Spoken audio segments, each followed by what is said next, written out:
سب سے پہلے تو انہوں نے صحافیوں کو اور وکلاء کو سب کو باہر نکالنے کے لیے انہوں نے گزارش کی کہ ہم نے کوئی پتنی سیکرٹ چیز نکالنی ہے جو کہ یہاں پر ان سب کے سامنے نہیں کی جا سکتی. ہم بھی بڑا شوق دیکھ کہ پتہ نہیں کیا اوریجنل سائفر لے کے آ گئے ہیں. جب سماج شروع ہوئی ہے تو انہوں نے جو ہم نے دیکھا کہ جو قانون پڑھ رہے تھے, جو وہ قانون کا حوالہ دے رہے تھے, اس قانون کو وہ بتانا ہی نہیں چاہ رہے تھے کہ یہ کون سا قانون ہے.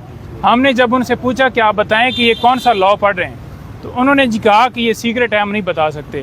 تو کتنی مضحکہ خیز یہ بات ہے کہ اگر آرگومنٹس ہو رہے ہیں اور آرگومنٹس کے درمیان اگر آپ کوئی لاء پیش کر رہے ہیں تو اس لاء کو بھی بتانے پہ جو ہے وہ چھپانے کے لیے کوشش کی جا رہی ہے, جو ان کی بدنیتی ظاہر کرتی ہے کہ کیس تو ہے کچھ نہیں, قانون تو ڈیفینیٹلی اب وکلاء ہم کھڑے ہیں تو ہم نے آگے سے اس کو اپوز کرنا ہے یا ہمیں پتہ ہو کہ کون سا لاء پیش کیا جا رہا ہے تاکہ ہم دلائل اس کے مطابق دے سکیں. تو یہ پروسیڈنگ کے اندر یہ ساری چیزیں کی گئیں, لیکن ان کی طرف سے تقریباً آدھا پونا گھنٹہ آرگومنٹس ہوئے ہیں. ہم نے کوئی ایسی چیز نہیں دیکھی جو کہ وہ ثابت کر سکے. ہمارا جو بالکل کلیئر موقف یہ تھا کہ آپ نے جرم ثابت کرنا ہے, آپ ثابت کریں کہ کیا جو ڈاکومنٹس جو کاپیاں تھیں جو جس کو سائفر کو ڈی کلاسیفائڈ کیا گیا, کیا وہ جو ڈی کلاسیفائڈ جو کاپیاں تھیں وہ کسی کے آگے بھیجنا اور اس طرح سے جو ہے اس کی تشریح کر کے سینڈ کرنا, کیا وہ جرم تھا. آپ اس کو ثابت کریں نا کہ یہ ہم نے جرم کیا. تو ان سے ثابت نہیں ہو پایا کسی طرح سے کہ یہ آپ نے جرم کیا. پھر ہم نے یہ کہا کہ جو آپ چوری کے حوالے سے بات کریں, پرائم منسٹر آفس کا جو عملہ ہے وہ اس کا کسٹوڈین ہے, ان کے اوپر ذمہ داری عائد ہوتی ہے. یہ بھی ہم نے حوالہ دیا کہ جیسا اب آپ بیٹھے ہوئے ہیں عدالت میں, اگر یہاں پر کوئی آرڈر ہو رہا ہے یا یہاں پر کوئی ڈاکومنٹس ہے جو کہ آپ کے سٹاف کے پاس ہے اور وہ غائب کر دیتا ہے, تو اس کی ذمہ داری آپ کے اوپر تو نہیں ہے. جو انچارج ہوتا ہے اس اپنی پوسٹ کا, جو اس کے پاس ڈاکومنٹس جائیں گے اس کا ذمہ دار وہ ہوتا ہے. اور جو پرانا لاء ہے, جو پرانا آفیشیل سیکرٹ ایکٹ ہے, اس کا بھی ہم نے حوالہ دیا کہ یہ نیا جو ہے اس کے اوپر اطلاق ہی نہیں ہوتا. وہ کیسے نہیں ہوتا؟ آئین کا آرٹیکل 12 واضح ہے کہ جو پرانا جو بھی قانون ہوگا جس وقت اس جرم کیا گیا ہوگا اس کے مطابق اس کی کارروائی ہوگی. یہ بھی بتائی گئی بات, لیکن ہم نے یہ دیکھا کہ کسی طرح سے وہ ثابت نہیں کر پائے.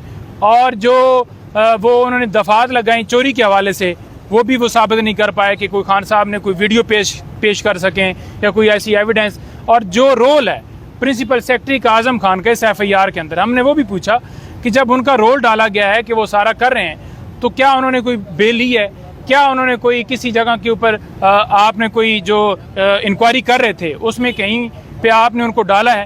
تو کوئی ایسی بات نہیں تھی. پھر اسد عمر صاحب کے حوالے سے واضح طور پر ہم نے یہ بھی کہا کہ جب اسد عمر صاحب کے حوالے سے بات چیت ہو رہی ہے, یہی کہ آج انہوں نے پریس بیل لی ہے, تو کیا ان کے حوالے سے کوئی رول آپ کلیریفائی کریں نا. تو وہاں پر پراسیکیوشن نے آج ان کو کلین چٹ دیتے ہوئے یہ کہا ہے کہ کوئی شواہد نہیں ہے ان کے خلاف, جو اٹ سیلف سارا کیس ایکسپوز کر رہے ہیں کہ صرف اور صرف ٹارگٹ جو ہے وہ عمران خان صاحب ہیں. اور یہ سیاسی طور پر یہ انتقامی کارروائی کر کے, جیسا کہ آپ کو پتہ ہے کہ 200 کے قریب کیسز بنائے گئے, اور یہ بھی اسی کی ایک کڑی ہے. یہ بھی ایک بات بتائے گی عدالت کو. آج ہم یہ دوسرا دیکھ رہے ہیں کہ نیب کی جو ٹیم ہے وہ وہاں پر پہنچی ہے, تو بیسیکلی ایک کیس میں ضمانت ہونے لگتی ہے تو یہ کوشش کرتے ہیں کہ دوسرا کیس اٹھایا جائے, دوسرے کیس میں ان کی گرفتاری ڈال دی جائے, جو کہ غیر قانونی ہے. کہ جب بندہ ایک کیس میں گرفتار ہو تو دوسرے کیس میں گرفتاری نہیں ڈالی جا سکتی. اس کے اوپر سپریم کورٹ کی ججمنٹس واضح ہیں, اس کے اوپر آنریبل چیف جسٹس اسلام آباد ہائی کورٹ کے ریمارکس واضح ہیں.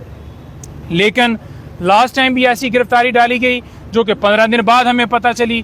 آج اگر ایسا کام یہ کرتے ہیں تو وہ بالکل غیر قانونی ہوگا. جی کوئی سوال؟ سر کیا ان ججز کے ابو اسناد صاحب کو باقی جو ہائی کورٹ کے ججز ہیں سر ان کو یہ نہیں پتا کہ اس طرح غیر قانونی ہے پھر بھی یہ حرکتیں ہو رہی ہیں, ان کو دوبارہ گرفتار کیا جاتا ہے, سر یہ خود کیوں ایکشن نہیں کرتے؟ دیکھیں بات یہ ہے کہ آپ نے واضح دیکھا کہ 3 MPO کے تحت جو لوگ گرفتار ہوئے ہائی کورٹ نے انہیں چھوڑا پھر گرفتار کر لیا, 16 MPO کے تحت پھر گرفتار کر لیا, ضمانت پروٹیکٹیو دیتی ہے پھر بھی گرفتار کر لی جاتا ہے, مزید کسی مقدمے میں گرفتار نہیں کرنا پھر بھی گرفتار کر لیا جاتا ہے.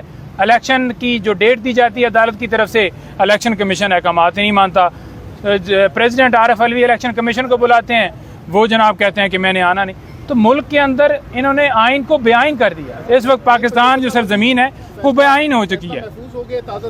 جی تازہ ترین یہ ہے کہ فیصلہ اس وقت محفوظ ہو گیا ہے. دوسری طرف سے جو پراسیکیوٹرز ہیں وہ اپنے جو نوٹس ہیں، جو ان کا آرگومنٹس ہیں وہ نوٹ کروا رہے ہیں، اور جج صاحب آج ہی اس کے اوپر فیصلہ دیں گے. جو بھی فیصلہ آئے گا پھر آپ سب کے سامنے آ جائے گا. سائفر کیس کی سماعت تھی اور اس میں آپ نے دیکھا کہ پہلے تو پراسیکیوشن نے بہانہ بنایا سپریم کورٹ کا، لیکن ہماری طرف سے جب باقاعدہ طور پر کورٹ کو جو ہے انسسٹ کیا گیا تو کورٹ نے جب ٹائم رکھا تو وہ شکر ہے ٹائم پک کے اوپر ایک بندہ آ گیا، اور پھر تھوڑی دیر بعد دوسرا بندہ آ گیا، اور پھر تیسرا، اور پھر وہ سارا سیٹ اپ انہوں نے کمپلیٹ کر لیا. بات یہ ہے کہ ہمارے آرگومنٹس آج ہوئے ہیں، ہم نے مکمل دلائل دیے کہ اوریجنل جو سائفر ہے وہ فورن آفس کے اندر ہوتا ہے، اور اس کو ڈی کلاسیفائڈ کیا گیا قانون کے مطابق، اور اس کی جو کاپیاں ہیں وہ بھی قانون کے مطابق بھجوائی گئیں. آپ سب کو پتہ ہے، وہاں پر بھی بتایا گیا کہ جو سازش تھی، جو باہر سے دھمکی ملی، اس کی روشنی میں حکومت گرا دی گئی، اور جو الزام لگایا جا رہا ہے کہ کسی اور اسٹیٹ کو فائدہ دیا گیا ہے. کیسے فائدہ دیا گیا ہے؟ اگر باہر سے دھمکی ملتی ہے اور عمران خان صاحب اپنی قوم کو بتاتے ہیں کہ یہ سائفر جو ہے آیا ہے اور اس کے بدلے میں ہماری جو چلتی پھرتی حکومت ہے اس کو گرا دیا گیا، تو وہ کیا جرم تھا؟ اس کے اوپر جھوٹا مقدمہ بنایا گیا.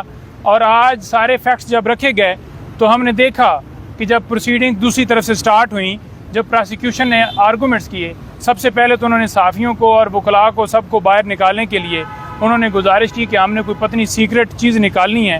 ہائی کورٹ کے اندر جو آج باقی مقدمات کے حوالے سے سماعت ہوئی ہے اس کا بھی تھوڑا سا حوال بتا دیں، کیا ان کو کوئی ریلیف ملا عمران خان صاحب کو؟ یہاں دیکھیں، ہم یہاں پر موجود تھے، اس کے اندر میں لبے لباب یہ بتا دوں کہ جو بیلز خان صاحب کی خارج ہوئیں اس بنیاد کے اوپر ہوئیں کہ خان صاحب پیش نہیں ہوئے. اس کے اوپر قانون واضح ہے، اس کے اوپر اسلام آباد ہائی کورٹ کا فیصلہ سامنے پڑا ہوا ہے جس میں واضح طور پر یہ ہے کہ ویڈیو لنک کے ذریعے حاضری لگائی جا سکتی ہے یا پھر ان کو پروڈیوس کیا جا سکتا ہے، جو کہ عدالت کو استدعا کی، لیکن معزز عدالت نے وہ ہماری استدعا قبول نہیں کی، اور ان کی ٹیکنیکلی بنیادوں کے اوپر بلا وجہ بغیر قانونی جواز کے بیلز خارج کر دی گئیں. ان تمام آرڈرز کو ہم نے چیلنج کیا ہے، اور وہاں پر ہم نے ان مقدمات میں گرفتاری سے روکنے کے لیے بھی استدعا کی ہے. دیکھیں، سائفر کیس میں تقریباً 1.5 گھنٹے کے دلائل جو ہیں وہ ہو چکے ہیں عمران خان صاحب کی طرف سے. اس سے پہلے اسی کیس میں اسد عمر صاحب کی ضمانت جو ہے وہ منظور ہو چکی ہے. عمران خان صاحب کی حد تک بہت ایکسٹینسو آرگیومنٹس میں اپنے کر چکا ہوں، اور اب سرکار نے اپنے آرگیومنٹس شروع کیے. یہ امید کی جاتی ہے کہ آج تقریباً 2-2:30 بجے کے بعد فیصلے متوقع ہے سائفر کیس کے حوالے سے، تو تب تک مناسب نہیں ہے کہ میرٹس آف دا کیس کے اوپر کوئی کامنٹ کروں. Thank you very much. دیکھیں، آرگومنٹس مکمل ہو گئے ہیں دونوں سائڈوں سے. ہم یہ سمجھتے ہیں کہ اس میں ضمانت کا کیس بنتا ہے اور ضمانت ہو جائے گی، اور آن دی فیس آف اٹ اگر الزامات کو درست بھی تسلیم کر لیا جائے تو وہ 2